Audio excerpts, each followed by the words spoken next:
Dans la vidéo du jour, je vais te faire le top des cryptos qui ont été le plus solides lors de ce...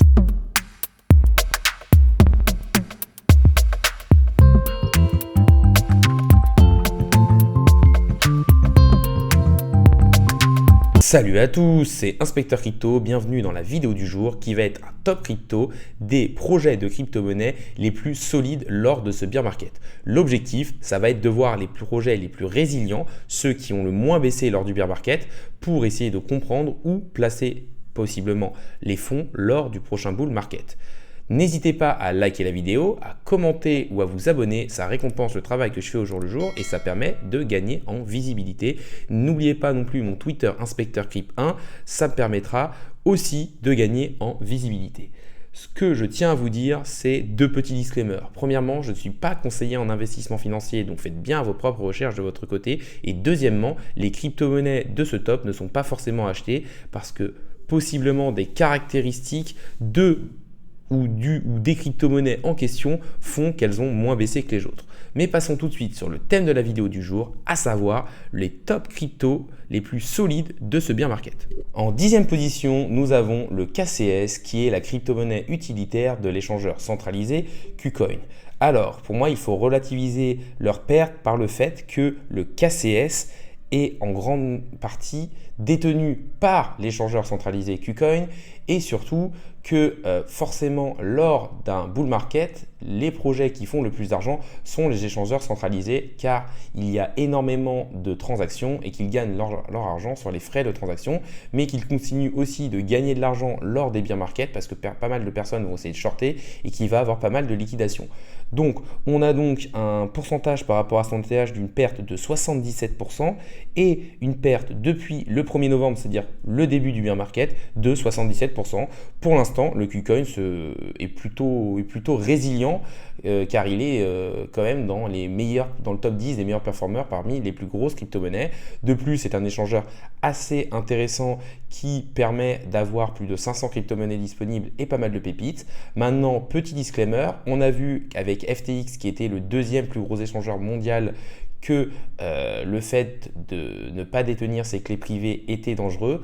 Donc voilà, il y a quand même une petite chose à remettre en considération, c'est que KuCoin étant un échangeur centralisé, il peut possiblement aussi tomber, même s'il semble être un échangeur centralisé solide, qui a plutôt une bonne note même sur CoinMarketCap, où il a une note aux alentours des 7 sur 10. Donc pour moi, voilà. Et je vous le rappelle aussi, je vous donne juste les crypto-monnaies qui ont été le plus solides lors de bear market. Ce n'est pas du tout un conseil d'investissement, ça veut juste dire qu'elles sont résilientes et qu'elles se comportent plutôt bien. En 9e position, nous avons le Atom Cosmos, une crypto-monnaie au niveau de l'interopérabilité qui a eu quand même une sacrée hype lors du dernier bull run et aussi lors de ce bear market grâce à son système d'airdrop qui est fait aux personnes qui détiennent des jetons de l'écosystème Atom Cosmos. Pour l'instant, sa performance depuis le 1er novembre est de moins 77% et c'est aussi sa performance depuis son ATH, donc une crypto-monnaie plutôt résiliente qui est dans les mêmes perfs que KuCoin, mais qui pour moi a un avenir, on va dire, peut-être un peu plus radieux. On voit qu'il y a pas mal de changements qui veulent être faits pour replacer le Atom Cosmos au centre de l'écosystème avec par exemple de la sécurité partagée. Donc on a pas mal de proposals qui sont arrivés au niveau de Atom 2.0, c'est-à-dire modifier le white paper et comment fonctionne le jeton principal de l'écosystème. Donc à voir comment ça va se passer, mais en tout cas il y a des choses qui se font, on essaye de faire bouger les choses et ça peut être vraiment un projet qui marche très bien lors du prochain bull market. Donc voilà un petit peu pour Atom Cosmos. Une grosse surprise au niveau de la 8e crypto-monnaie de stop, il s'agit en effet du Bitcoin, le king des cryptos qui n'est que 8e. Avec une performance depuis son ATH et du début du bear market de moins 75%, c'est-à-dire mieux qu'Atom Cosmos et mieux que KuCoin, mais moins bien que les crypto-monnaies qui vont suivre. Pas besoin de vous rappeler ce qu'est le Bitcoin, c'est le roi des cryptos, la première crypto-monnaie, la crypto-monnaie la plus décentralisée qui vise à être une réserve de valeur, mais aussi un système de paiement via le Lightning Network qui permet de payer de manière quasi instantanée. Donc juste une petite réflexion, c'est le fait que ce soit une surprise de voir que le Bitcoin n'est pas la crypto-monnaie qui est le mieux performée lors de ce bear market. En 7e position, et c'est aussi une surprise, nous retrouvons l'Ethereum, la crypto-monnaie qui est à la base de la DeFi et à la base des applications décentralisées au niveau des crypto-monnaies. C'est là qu'il y a le plus de développeurs, c'est un peu la couche de base qui permet de créer des applications décentralisées et c'est là qu'il y a le plus d'argent qui est bloqué dans les contrats intelligents et dans la finance décentralisée. Donc Ethereum qui n'est que 7e de ce classement, c'est une surprise parce qu'en plus on a eu The Merge qui a énormément réduit l'émission et l'inflation sur le jeton et qui même pendant les périodes de bull market où le réseau est extrêmement sollicité va rendre le jeton déflationnaire. Donc pour moi, Ethereum, toujours un projet avec un immense avenir, qui est l'un des projets les plus solides de l'écosystème avec le Bitcoin. C'est juste une surprise de ne le voir qu'en 7e position avec une performance de moins 74% depuis son ATH et de moins 74% depuis le 1er novembre, c'est-à-dire le début du bear market. En 6e position, nous avons le XMR ou le Monero qui est une crypto-monnaie au niveau des privacy coins. L'objectif de ce projet, c'est de protéger votre vie privée et on va dire que c'est plus une couverture ou une assurance au cas où si notre vie privée est vraiment mise en danger avec par exemple l'apparition future des MNBC.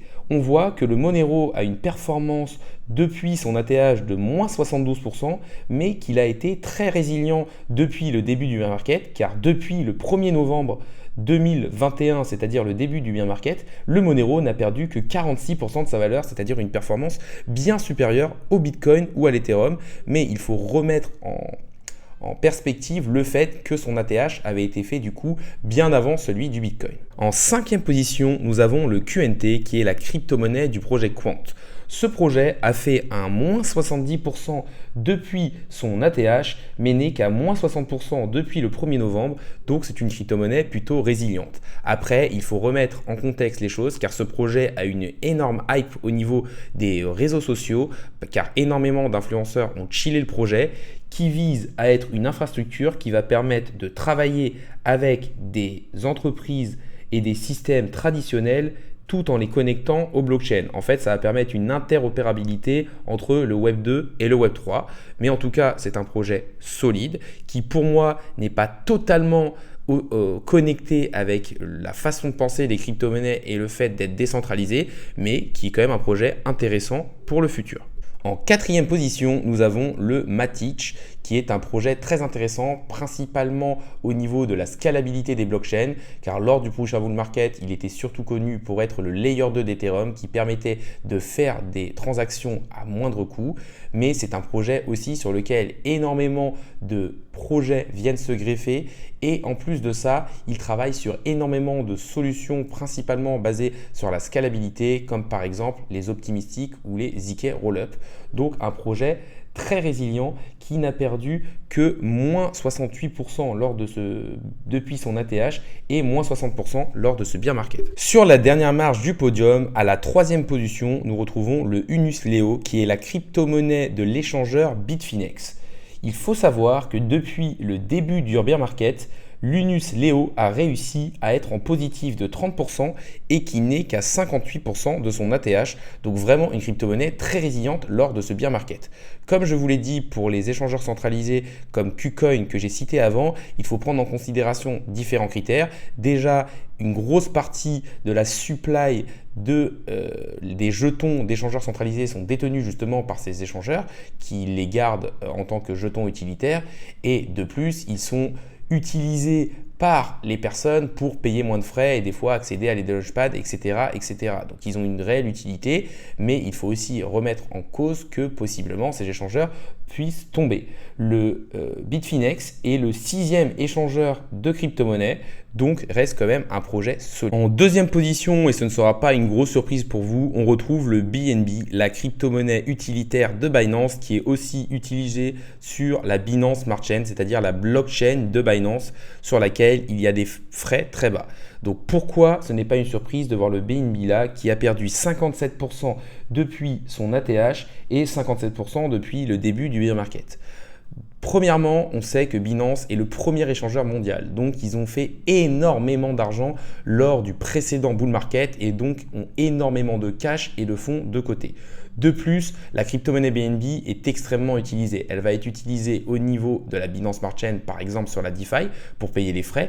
Donc c'est un jeton qui va être réellement utilisé. De plus, il faut savoir que Binance utilise une partie de ses revenus pour brûler de la supply, c'est-à-dire faire baisser le nombre de BNB en circulation, ce qui fait aussi, on va dire, monter le prix. Et il faut aussi savoir que Binance, là, est en train de racheter différentes entreprises et quand même, on va dire, au centre de l'écosystème et a énormément fait parler d'eux. En plus de ça, ce jeton permet de profiter et de participer à différents launchpads ou launchpoods et d'avoir des réductions au niveau de leur plateforme. Donc c'est vraiment un jeton qui est très utilisé et qui, du coup, s'est plutôt bien maintenu lors de ce bear market. En première position, nous avons la crypto-monnaie OKB de l'échangeur centralisé OKEX, qui est le 7e échangeur mondial et qui, depuis le début du bear market, n'a perdu 0%, c'est-à-dire qu'ils sont sur la même performance que leur prix lors du début du bear market et qui, depuis son ATH, a perdu environ 50%. Donc, c'est la crypto-monnaie qui a le moins perdu dans les crypto-monnaies du top 100 ou 200. C'est assez surprenant parce que oui, c'est un échangeur centralisé qui a fait énormément d'argent lors du précédent bull market, mais on voit qu'ils ne sont que le 7e échangeur mondial et du coup, il faut pour moi prendre en considération que énormément d'OKEX sont détenus directement par l'échangeur, mais c'est vrai que c'est quand même une énorme performance de voir ce jeton qui n'a perdu que 50% de sa valeur malgré les différents signes noirs qu'il y a eu sur les marchés. On arrive sur la fin de la vidéo, donc déjà n'hésitez pas à liker, à commenter ou à vous abonner, ça me fera énormément plaisir et ça récompensera le travail que je fais au jour le jour. Donc dans cette partie conclusion, on peut faire un constat assez simple, c'est que sur les 10 crypto-monnaies qui ont le mieux performé lors de ce bear market, on a quand même 4 échangeurs centralisés.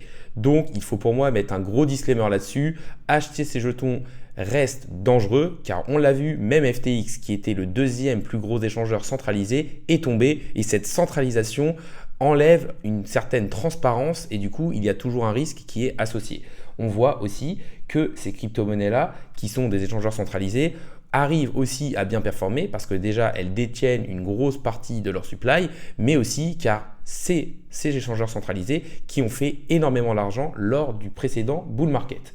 Autre chose à regarder, c'est que dans les crypto-monnaies qui ont le mieux performé, on a principalement des projets très solides qui ont eu une hype lors du précédent bull market. On a par exemple le king des cryptos, le Bitcoin, mais on a aussi Ethereum et forcément un projet qui lui est très proche car c'est son layer 2, le Polygon Matic. De plus, on voit des projets qui ont eu énormément de hype et qui sont en train d'essayer de changer les choses pour faire encore mieux performer leurs jetons, à savoir le Atom Cosmos. Et on a ensuite un projet qui est le Monero, qui on va dire est un peu une assurance pour protéger notre vie privée. La vidéo du jour est maintenant finie. Salut à tous et à la prochaine.